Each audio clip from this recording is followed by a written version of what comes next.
welcome to this episode of Ruff Talk VR. We're coming at you with another week, hot and heavy of podcast episodes.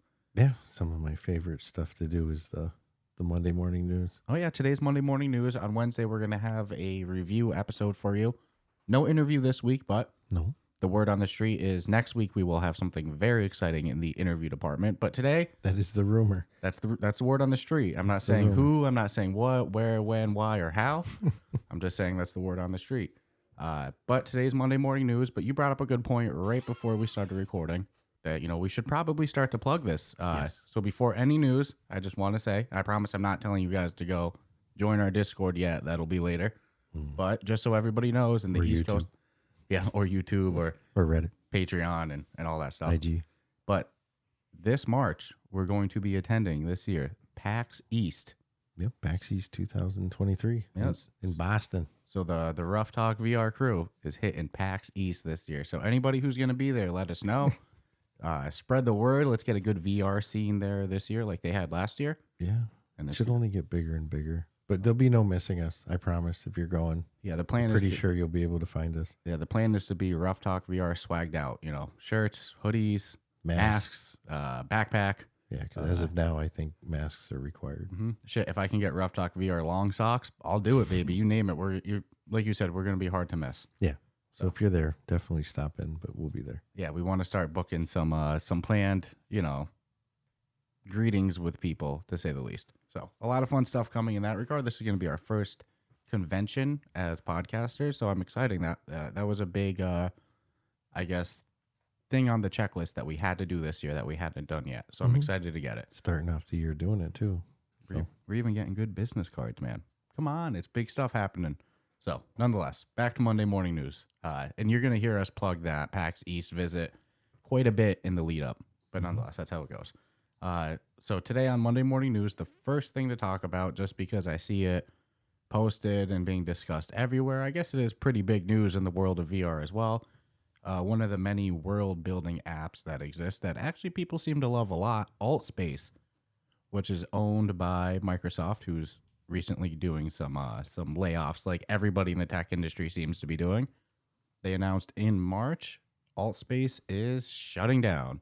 Yeah, I guess the people that are really enjoy it are pretty upset, but like me personally, does it affect me? No, we don't hang out too much in the world building apps, but it's interesting. People get very hyper focused on the one that they love. Like there's a Altspace crowd, there's a Rec Room crowd, there's a VR chat room, there's a Horizon Worlds room, there's a Neo's room. There's a walkabout mini golf room. But yeah, so it's like now I kind of feel like, well, this is, all tech companies doing layoffs and budget cuts. I mean, it sucks. It's like anything else. If you've invested a lot of time and on the user end of things, like, and I know how people can be with some of the VR social programs. It becomes an extension of your own life. So it's like someone's essentially saying, I'm going to pull the plug. Now you've got to go into this whole new world. You can't imagine like everyone's going to want to do that. They'll be like, man, I don't want to start from scratch again. And, even if it's just meeting people, it's like shit. But it also seems like a lot of even though people have their favorites, they've still done. I think a lot of the community will just migrate to another one of the popular world building apps. Definitely. Oh, yeah. Big fuzzy tails and big boobies. But I think, we'll see VR chat's user base go up. I think part of it's like right now that there's a lot of world building apps for the amount of VR users that there are. I was joking with you. If you lived in a small town and there was a coffee shop on every corner, eventually some coffee shops are going to start to go out of business. I think, besides Microsoft, going through layoffs, like all the tech giants, I just, like I said, there's a lot of expensive to run world building apps with, limited user base, right now. So that's the way things go. I mean, I don't know if they're shutting it down because of layoffs. Are they? Is that the reason for the... Yeah, it's getting shut down as part of Microsoft's layoffs. Okay. So they are doing it as a cost savings. Okay. My understanding, look, I don't work in the financial side of world building apps by any means, but my understanding is that they're not the cheapest thing in the world to run. And I can imagine that you have the servers, there's a lot going on. Yeah, I mean, even look at Meta's, it's pretty much open world. I mean, you have full cities and apartments, and so I would think it's a massive server. I would think so. Plus, I mean, I don't get how they do that. Yeah, it'll be interesting to see which ones survive. I think Horizon Worlds will survive as long as Meta is down to subsidize, because they have the finances to be able to do that and the long-term vision. I think we'll see VR chat survive because there's pretty good, really good community. They've got it figured out. And there's a lot of funding in there. And same with Rec Room. We're not like Rec Room daily users by any means, but you got to give them credit. They have a lot of daily active users, and you pay attention to news. They have these funding rounds. They've given a good, I guess, justifiable space for youngins to go hang out in. And to me, the whole thing's a little weird, but no, I mean, I won't disagree with you. But unfortunately, it is sad to see one go, though. Overall, Altspace is one of the ones that I heard. It's old school.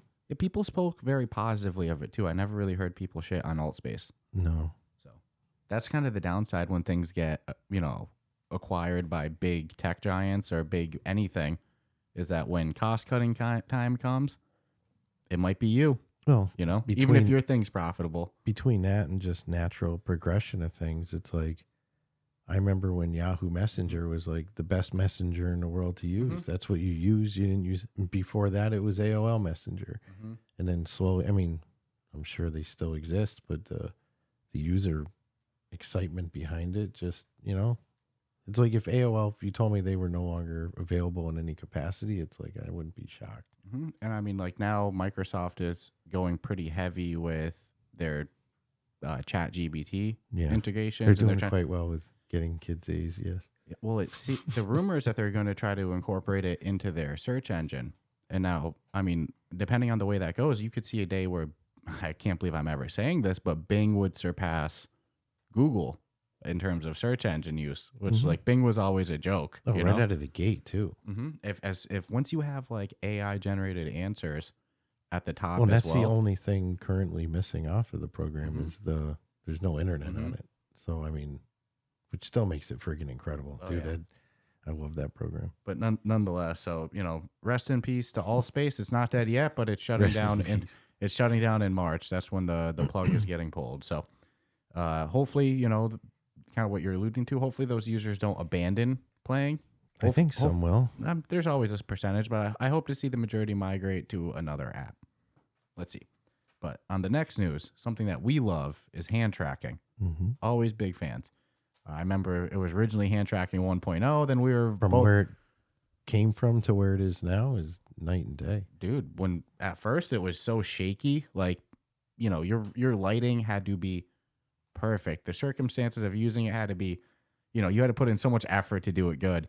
Now it's like, I'm not saying you can do it with super dim lights, but it doesn't need to be as perfect of an environment in order to get a good hand tracking effect. And I think that really turned the corner when hand tracking 2.0 came out last year. Yeah, I'll bring up unplugged air guitar.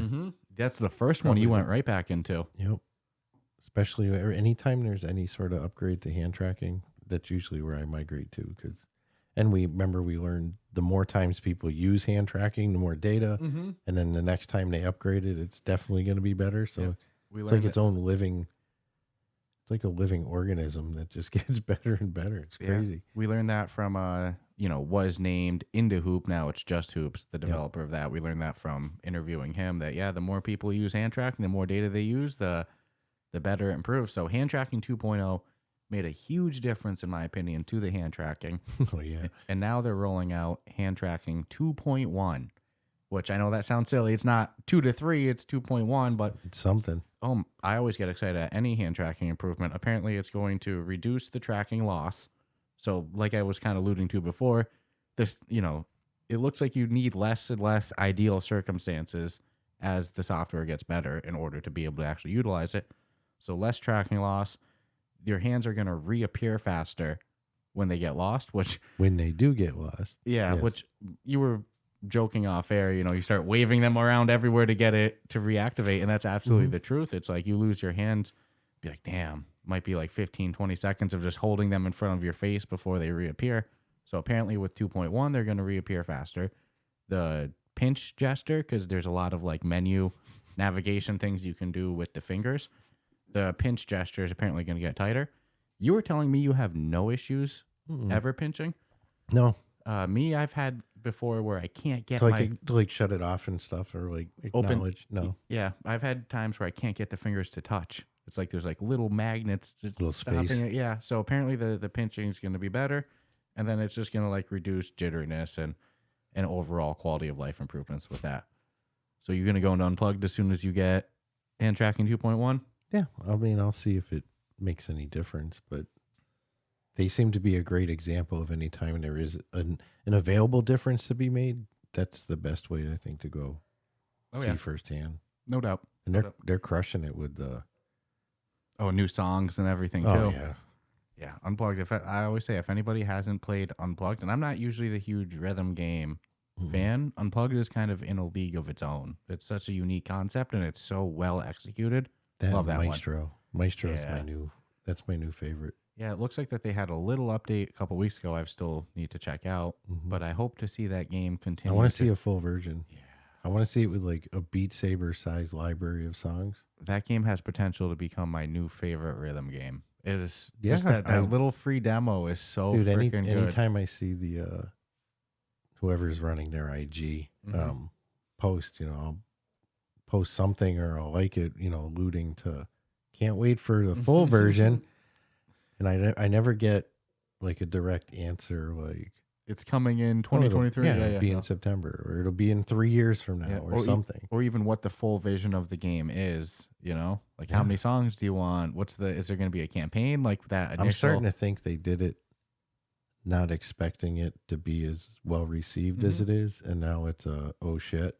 Well, I mean, that's the only thing I can guess. That has one of the biggest shock go-ins when you first load in. You're like, oh my God, it's so good graphics. I'm not expecting this. And then it's such fun gameplay. Rocks, and it's free. So yeah, a little off topic there, but I can't wait. That'll be one that, you know what, maybe along with Unplugged, maybe I have to go redo a couple concert songs in Maestro. Yeah.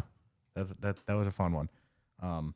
So the next one, in the news of new games coming, looks like later this year there's a cool new game coming called Coaster Mania, and it looks like almost like a city builder for roller coasters, like City Builder meets Roller Coaster Tycoon, in the sense that you don't just build the roller coasters. Based off of the gameplay clip that the developers posted on Twitter, it looks like there's a lot of terrain building as well. Yeah, build mountains, probably water. Who knows how in depth it goes? Looks like a stripped down roller coaster sim to me. Roller Coaster Tycoon? Tycoon, yeah. And then, you can build the roller coasters based off the trailer that they posted. You can ride the roller coasters as well, which, anybody who's not spent a while in VR, be careful. Roller coaster games. I wouldn't make roller coasters your first VR experience. I did, kind of, sort of.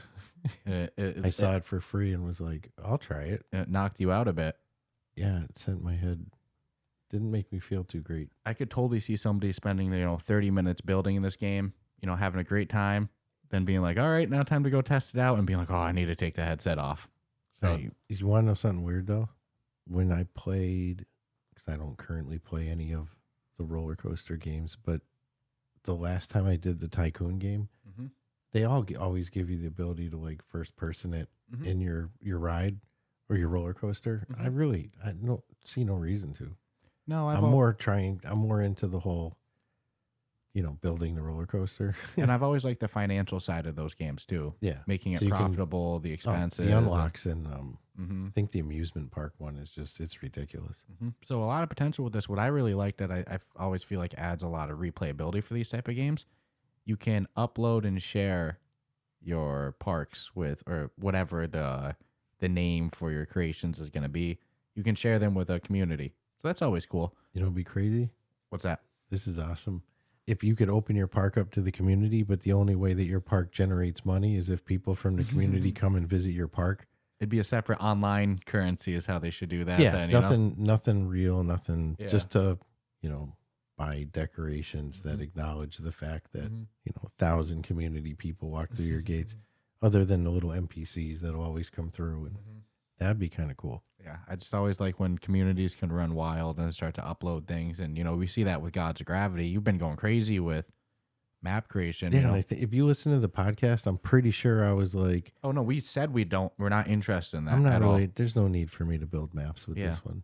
We are biting our tongue now because I probably have built, I'm guessing about 8. Mm-hmm.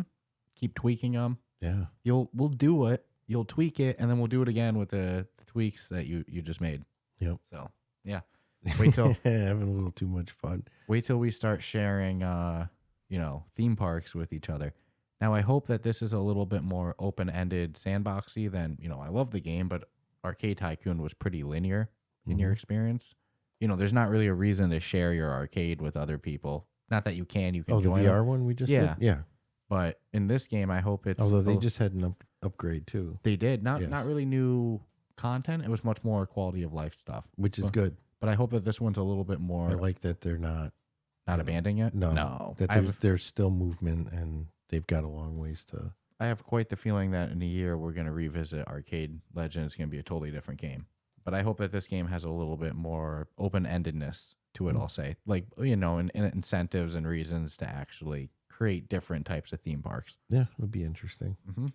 And did you ever, when you would play those games, try to create an impossible roller coaster, like one that the tracks, they'd go off the tracks or something like that, just to be cruel?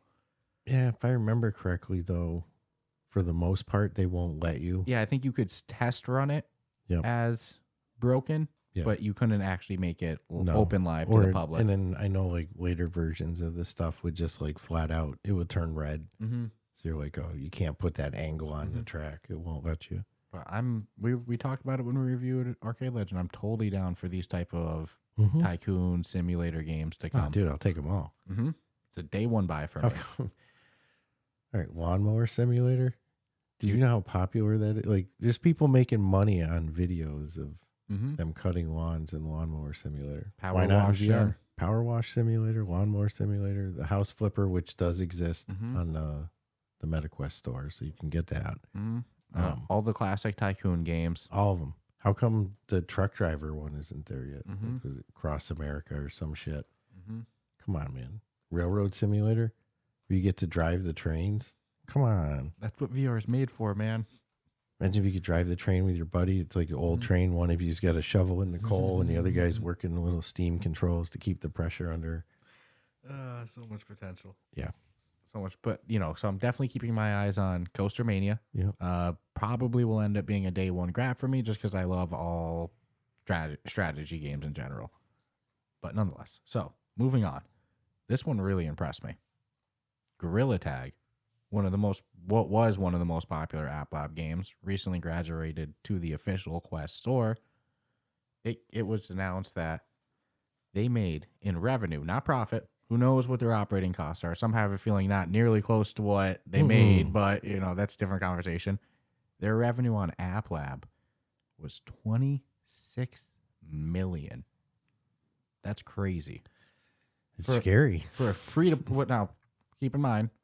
Gorilla Tag is a low graphical game, very simple graphics, but it's all about the gameplay, and it's spread like wildfire with youth and on TikTok and social media, and it's free to play. They make their money off cosmetics and such, and they made $26 million on App Lab.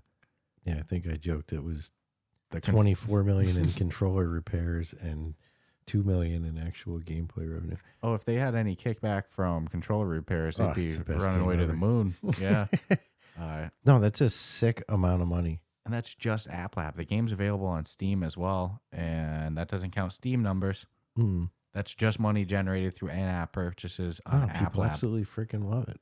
Dude, people's parents... Who would have thought? I mean, it's like, if you asked me what the most highest...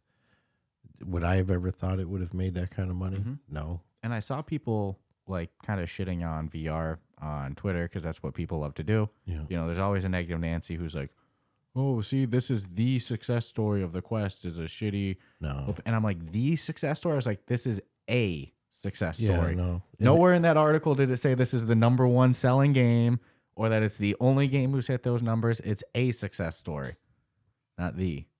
I'm thinking long term, if you've got a game on the store, you're probably. I wouldn't think $1 million would be out of line. Like you think of Beat Saber, how much money between game sales and Beat Saber money's just gotta be stupid, dude. Pop One selling a $30 base game plus the skins. All of these games have way overpriced skins nowadays. Mm-hmm. How much revenue? We were just talking about them. Rec Room. How much revenue was Rec Room pulled in? It's like, I don't think Gorilla Tag at 26 million is taking the number one revenue spot. It's just that's extremely impressive for a game that was on App Lab for 9/10 of its existence. I don't care where that game is. That's a lot of money. That's beyond a lot of money.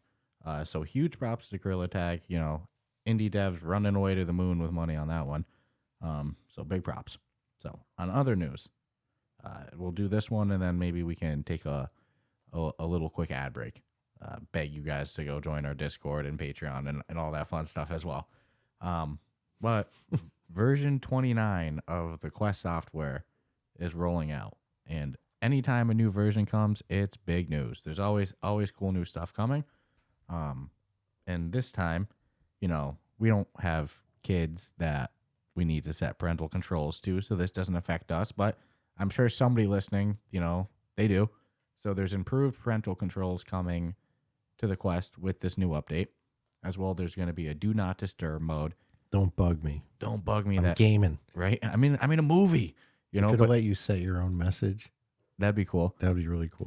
But basically, it'll just block all notifications coming to your headset view, except critical ones, such as your battery's about to die.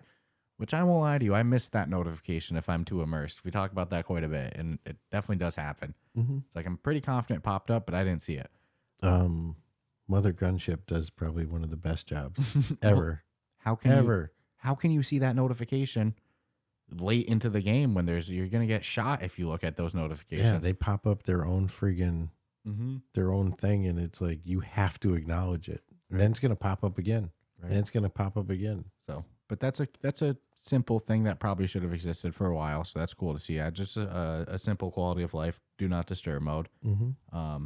They're adding a new kind of like Arctic polar looking home environment. So that's always cool. I'm a sucker for the home environments. Of course, I end up going past through so much. Pass through. Yeah, but they are cool. And a lot of the home environments have what they call hotspots in them that you can teleport to. So, you go over there, you go over there, go over there. They're going back into a lot of their older home environments and adding new hotspots, including on couches and chairs and stuff like that. That might get me to switch my environment with a group, because now we can chill out on the couch. Or if I could smooth move around, I'd be all over it. Well, now, funny that you mentioned that. Mm-hmm. Coming in version 29 or version 49 is the ability to freely move around in a home environment. Yep, that's the moneymaker. That's because, restricted to set spots is cool. I hate teleport, dude. Yeah, that's what it would be. Teleport and snap turn are like my nemesis. I can't stand either one. I agree. You know what's funny? On the VR Twitter land, it's been just to start the year, it's been a very hot topic of snap turn or smooth turn. And it's pretty split. There's some people who like whatever somebody wants. Right? So I think that just proves that the answer to that question is both. Yeah, you just give the users options. Nothing's worse than a game when a game doesn't have those type of accessibility options. If there's a game that doesn't have smooth in it, and I'm forced to snap turn, I don't care if it allows me to move. I've seen this where you can move forward and backward smooth, but right and left or snap turn, and they didn't give you an option to. Yeah. I'm not playing your game. Sorry. It's for the same reasons that somebody was forced to play a smooth turn and didn't have the ability to teleport or snap turn. They're not playing your game. The reality is, as a developer, if you only include one turn method, you're screwed. You're going to piss off the majority of people on either side too. Yep. The best is you should be able. I love when developers have the options, and then you can set the speed of the rotations. Why not? That's you're just making it a better experience for everyone. So yeah, that's been it's funny you brought that up. Just to start the year, it's been very very heated. For me, it's like I love smooth turning too. That's the first thing I do whenever I fire up any game. I don't walk by in real life with no shooting over a. No, personally, snap turn and teleport, I'm more inclined to get nauseous feeling or uncomfortable. Definitely less immersed. And my biggest, I just get less immersed. 100%, and even more so on that. My biggest arch enemy, even more so than snap turn and teleport, the blinders, the black rim around the screen. Yeah. Oh my God. Apparently that reduces motion sickness. I don't get it. Because it cuts out your peripheral. Because when you're in VR and you're moving around, your brain doesn't know that you're not really moving. So there's some sort of mental compensation that exists and it makes you sick. Yeah, but that flashing onto the screen. So if you're just looking focused. So wait, there's a ride at Disney that's so, like, if you do the intent, it's just a sit down ride. There's it's not a freaking roller coaster. They're basically showing you a VR experience per se. But they blow fucking air in your face because damn well you're gonna get nauseous. It's some like flight game. We did the extreme line, and it was pretty intense. Didn't make me sick, but you definitely like had that weird head feeling when it was over and shit. So here's the thing: when eventually the meta avatars have legs like they're supposed to be getting, and you walk around in a home environment, you're gonna see your homeboy just stepping and legs cruising, do a little head bob. So if they're gonna give legs, they're gonna give you the options for really styling shoes. So I went in, in fairness, this was probably. I don't want legs without shoes. I know. Or sandals.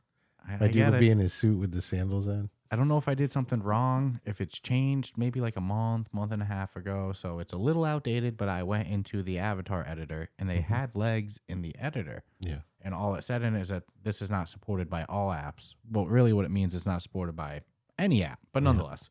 But you can set. Supported by theirs. They just showed it to you. Well, it's supported by their avatar editor, but none of their in-game stuff, But nonetheless. So it seemed like the outfit editing was less good than it was before. Like, meaning before you could really customize the individual piece by piece, whereas it felt much more locked into template outfits. Like, here's the whole outfit. Here's the whole outfit. I haven't played with it since I set my dude a long time ago. But I don't know if maybe I did. In fairness, I didn't spend a whole 30 minutes in there because I accidentally went in there and I was like, oh shit, legs, But yeah, it seems like you will be able to have different shoes, but it seemed locked into whatever template outfit you chose. Versus like you being like, on my dude now I want flip flops. Yeah. And then just you'd probably have to change your whole. Just saying, if you're gonna have legs, then you want feet. Gave me hands. 100%. I'm not even asking for my toes to wiggle like I can my hands. Too funny though. Yeah. So I'm excited to see the legs hit the home environments too, because then that'll add, like I said, what's it gonna look like when my homeboy's sitting down on the couch walking around, You know it's gonna be crazy when you can upload a photo of yourself. Oh yeah, it's inevitable. And and the avatar's not gonna be a cartoon. It's gonna be friggin' you. Even in the time that we've had our headset, the avatars have improved so much, dude. So much. That's creepy. Be a whole bunch. Like, you literally could be like truly yourself. That's weird. Wild. So stay tuned for version 49 and hand tracking 2.1 coming. That's two big software updates that has just overall quality of life features. It's nice. But we got a couple more things to talk about. But before I forget, let's take a moment. Let's get a message from our sponsors. Help keep the lights on. And like I alluded to before, like I always do at this moment, if you haven't yet, definitely be sure to check out our official subreddit and our Discord. Discord's popping every week more and more. I love it. Every week we see at least a couple people join. And it's always cool. They always get a nice warm welcoming. So definitely go check out that Discord. Even if you know nothing about Discord, that's okay. I didn't either. We'll teach you. It's fine. Go join that, and also go check out our official podcast Patreon, which we were talking about making some updates to, but nothing on the books yet. But just stay tuned to that. In the meantime, we'll be back with you in just a moment, and enjoy this little ad break.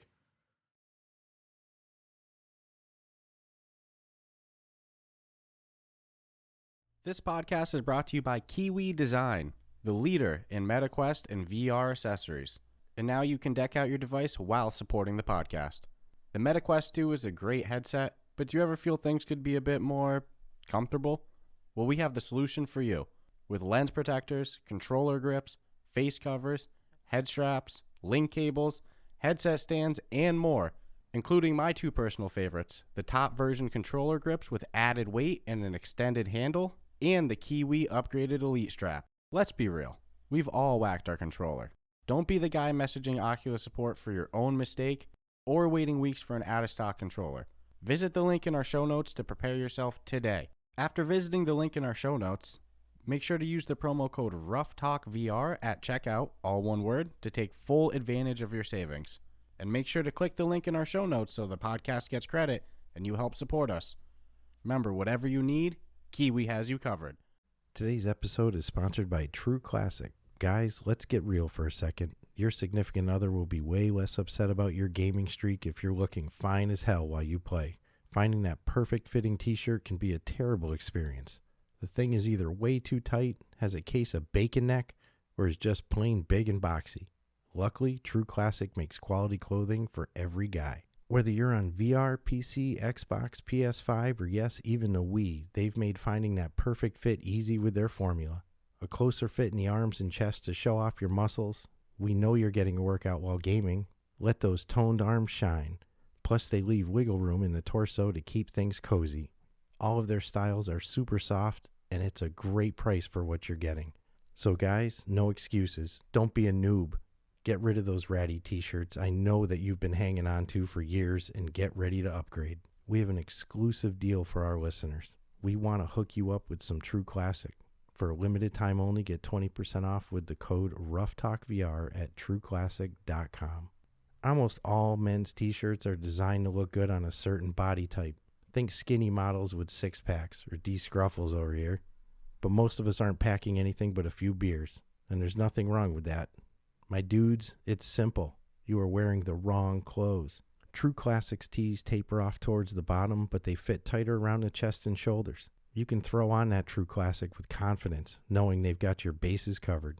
True Classic is much more than just a t-shirt company. They have all the menswear staples you could need, from polos and workout shirts with the same flattering fit to boxer briefs that'll keep your boys feeling nice and comfortable. And for any of the big boys out there, they have tall sizing and up to XXL on all their staple colors. True Classic will make you feel your best by accentuating the places the eye goes to first. Wink, wink. Whether you have abs or a delicious, soft, creamy center, their clothes look great on all body types. Skinny guys, big guys, buff guys, gaming guys, True Classic has you covered. Get comfortable, get going, and upgrade your wardrobe with True Classic. Get 25% off at trueclassic.com with the code word RuffTalkVR. Free shipping included on purchases over $100. 100% risk-free guarantee with a 30-day return policy. True Classic. When you look good, you feel good. Hey everyone, welcome to Fresh Ball Fall. It's the season of pumpkin spice and making sure your crotch looks nice. That means sipping cider in the fall breeze and using Manscaped products to trim your balls with ease. That's right, today's show is brought to you by Manscaped, a company here to make sure that your foliage isn't the only thing shedding its excess leaves. Heck, even Mother Nature knows it's time to lose the excess clutter for fall. Join the 6 million men worldwide who trust Manscaped by going to manscaped.com for 20% off plus free shipping with the code RuffTalkVR. Whether you're brand new or already with us at Manscaped, you could use the crown jewel of care for your family jewels, the Platinum Package 4.0. With this glorious package, you can align your entire hygiene routine all in one swoop.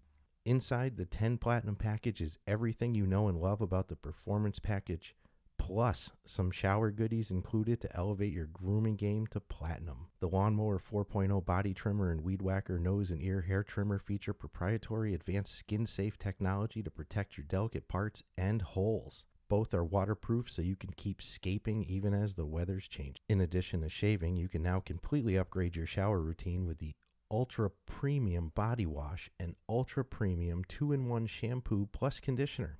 You'll have your skin and hair feeling hydrated and smelling fresh. Don't forget to apply their aluminum-free ultra premium deodorant, and don't worry, it's not pumpkin spice, it's a cologne quality fragrance. But we shouldn't have a signature scent for our pets. Use Crop Preserver, Ball Deodorant, and Crop Reviver, Ball Toner to make sure your go-to smell is top shelf and not sweaty balls. Manscaped even threw in 2 free gifts for their Platinum Package 4.0. the Manscaped Boxers and Shed Travel Bag, both specifically made to hold your goodies. Get the Platinum Package this fall. These products are guaranteed to be hits for your dangly bits. Go to manscaped.com and get 20% off plus free shipping with the code RuffTalkVR. That's 20% off with free shipping at manscaped.com when you use the code RuffTalkVR. Manscaped, clear out the leaves. It's your tree trunk's time to shine. And we're back. Woo! Yay. Long time no see. I always think of Kermit and Miss Piggy when like Kermit would be like, yeah. Every time you say that. I don't know why.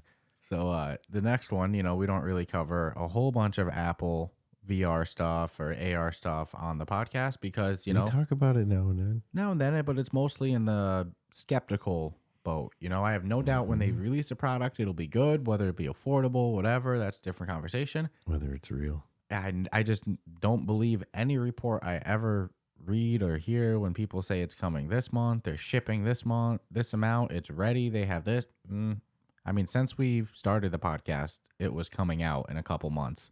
And here we are, almost 2 years later. Yeah. And now the latest report is that it's coming out, late into 2023. But beyond that, it seems as if they have canceled their AR glasses project, which, I mean, you got to think they have dumped a lot of money into at this point. When Meta did their breakdown of their Reality Labs spending, 50% of their spending was going to AR research and 40% to VR. And a lot of that 50% of the AR research was for the AR glasses that Meta's working on. So it's clearly not a cheap thing to invest in and work in. So dumping that project, that's a lot of wasted R&D, just poof, gone. And it seems as if they've heard some mocking jokes, I guess, at their $3,000 price tag rumor. The melter. Where the current word is that, they are going to release their high price 3K headset, but then they're also working on a cheaper mixed reality headset. Go figure. Priced more around the Quest Pro. Here's the problem. The Quest is so freaking good that even rich people buy it. So it's not so poorly done that only people who don't have a lot of money can, it's like you see celebrities with Quest headsets. Occasionally you'll see some with decked out shit, but they've just been in it, for years. But it's like, let's be honest. So even if they come out with a $3,000 headset, if Apple does, it doesn't necessarily mean the masses are going to go to it at any stretch. I mean, no, I don't think that. Especially when people are influenced by what they see a lot, and you see, hey, that's my favorite athlete, and he's got an Oculus, Shit, we interviewed, UFC Hall of Famer, former welterweight champion, one of two people to ever defeat GSP, Matt Serra. And he uses a Quest 2 because of the portability. He had used portable. Other VR before, but he's like, no. Doesn't cost $3,000. Yep. Yeah, it's good. $3,000. How many heads? I mean, Jesus. Yeah. But I'm glad that they're, somebody in their finance was like, there's just no freaking way we're going to make this work unless we offer something that people can afford. Well, here's the problem too. They're working on releasing a competitor for a headset that already came out, and by the time they're done with their cheaper model, the Quest 3 Pro is going to be coming out. Because you think of it, so we have the Quest 3 by all reports coming this, at some point this year, whether that's April, October, December, December 31st, whatever. So that's coming, and then what? A year and a half later, they're going to drop the Quest 3 Pro like they did with the Quest 2. Yeah, and they're looking to drop something every year, is the way I understand it. So it's like, let's say Apple comes out with their cheaper model in a year and a half, and it's going to go compete with the Quest Pro, or even in a year, 8 months, whatever. Boom, shortly after, then the Quest Pro 2 is going to come out, the Quest 3 Pro. Yeah, I don't know how they're going to... They have to either match or leapfrog, just like Sony and Microsoft have done over the years with their console game. It usually comes down to the dumbest shit that separates the two, and I've... Yeah, but they have kept each other both on the cutting edge. Yeah. Neither can get complacent. So it's like nobody's really leapfrogging, where I think to enter the Oculus market, you better have some billions that you're willing to... Yeah, I think... you're really willing to put into it just to pull off a product that we can all afford. Yeah, I'm overall skeptical on the Apple mixed reality headset, and it doesn't seem like that they so much are embracing the gaming side of it, which to me, it's like you need strong gaming to convince people to use the headset, and then they'll find their real life, work applications. Yeah. But if you try to force people to use a headset for that, having never fallen in love with it for game, they're not going to be sold. Unless they're going to try to push it all to big companies for training devices and such. That's what I think. But you can already do that. So again, they're going to be chasing something. Yeah. And to spend all that money to just have a business application, I don't see it. And I'm not a hater. Like I said, Apple makes damn good products. I've said it since day one. Yeah, I love an iPhone. Years. Even, I use a Mac at work, and it's like Apple makes good products. I have no doubt when they release a headset, it's going to be high quality. It's going to be good.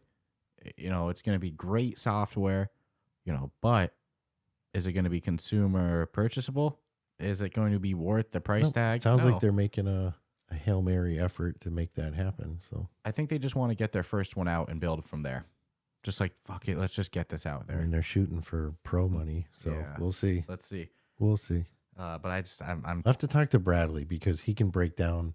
Mm-hmm. He'll be able to break down what it probably actually cost for that headset. So we'll see how close they are in comparison to what Meta did and how, we'll say, far away they were. And what's interesting about the Apple, when the rumors come and stuff like that, there's so many like Apple specific analyst people and Apple rumor people like Bradley does for VR headsets, but they just do it specifically for Apple. That a lot of these reports, they don't come from people that you hear often in the VR world. They're coming from like more of the Apple, rumor crowd. So I don't know. It's just interesting. I feel like maybe that's part of the reason why it's not as reliable, because it's not VR industry people talking about these rumors and stuff like that. It's more Apple industry people who maybe aren't as educated on the VR market and stuff like that. But nonetheless, so there's kind of one more thing I wanted to discuss to close out the show, so we don't need to keep shitting on Apple. Because like I said, we're fans. I'm not shitting on them. I think since day one when we've been talking about it, I think it's been a little comical here and there. But, I just look for the comedy side of it. When I saw that they were killing their one department and then trying to make a cheaper headset, it just had me laughing. Oh, yeah. So, always. Not shitting on them. I use their phone. Yeah. Although I'm sure they're going to throttle it now, so whatever. And, actually, before I move on too, I'll give the PlayStation VR 2 credit as well. It's shaping up to actually have what I would consider a pretty decent library. I know some people have been shitting on it, but there's, I gotta. Xbox Connect was freaking great when it came out too. So, I just have to see how it holds up because nowadays it's like a joke. So I think the PlayStation VR 2 is going to be great, but I was going to kind of say I feel for them a little bit too because there's a lot of hype for it right now because, they're the newest headset coming out and people love PlayStation VR 2. But as soon as the PlayStation VR 2 drops and it gets a little bit of momentum, in comes the Quest 3 to steal the media cycle again. So it's like, but I'll give Sony credit. They're doing a good job rounding out their library. Very good in the lead up to the headset. I would have expected Microsoft to. I love my Xbox. They need a Quest partnership at this point. But it's like the lack of VR compatibility with an Xbox is blowing my mind. It's I can't believe it. They should have been the leaders in. But oh well. I don't think that they should even. They blockbustered it, is what they did. They didn't believe in. They didn't believe in the product. So no, and it's going to bite them. I think their best bet is, I think they're a little late in the game to try to make their own Xbox VR. I say just make it compatible with the Quest. Get an Oculus partnership. Start pouring over all their crap. That is something I'll give PlayStation credit for in terms of being like investment in the VR industry. They hopped on early, then they've. Well, so did Nintendo back in the day. Yeah, a lot of companies have actually. So. Speaking of which, just to plug our Discord too, we've had a game professor in our Discord the last couple of weeks, and he's been dropping a bunch of old school VR history tidbits. It's been a lot of fun. Yeah, when he types, it's a lesson. Oh yeah, you're getting a lesson. But it's a lot of fun. He'll drop some videos with it too, so that's been cool to see. Yeah, you can always see that there's been a lot of prior attempts in VR. It's never really caught on until, the last couple decades. But not the last decade, really. It feels weird with 2023, but nonetheless. So the last thing I kind of want to talk about today, because it just came out, definitely not ready to review it yet, but got to give a shout out on a cool concept that we got it on release, is Primal Hunt.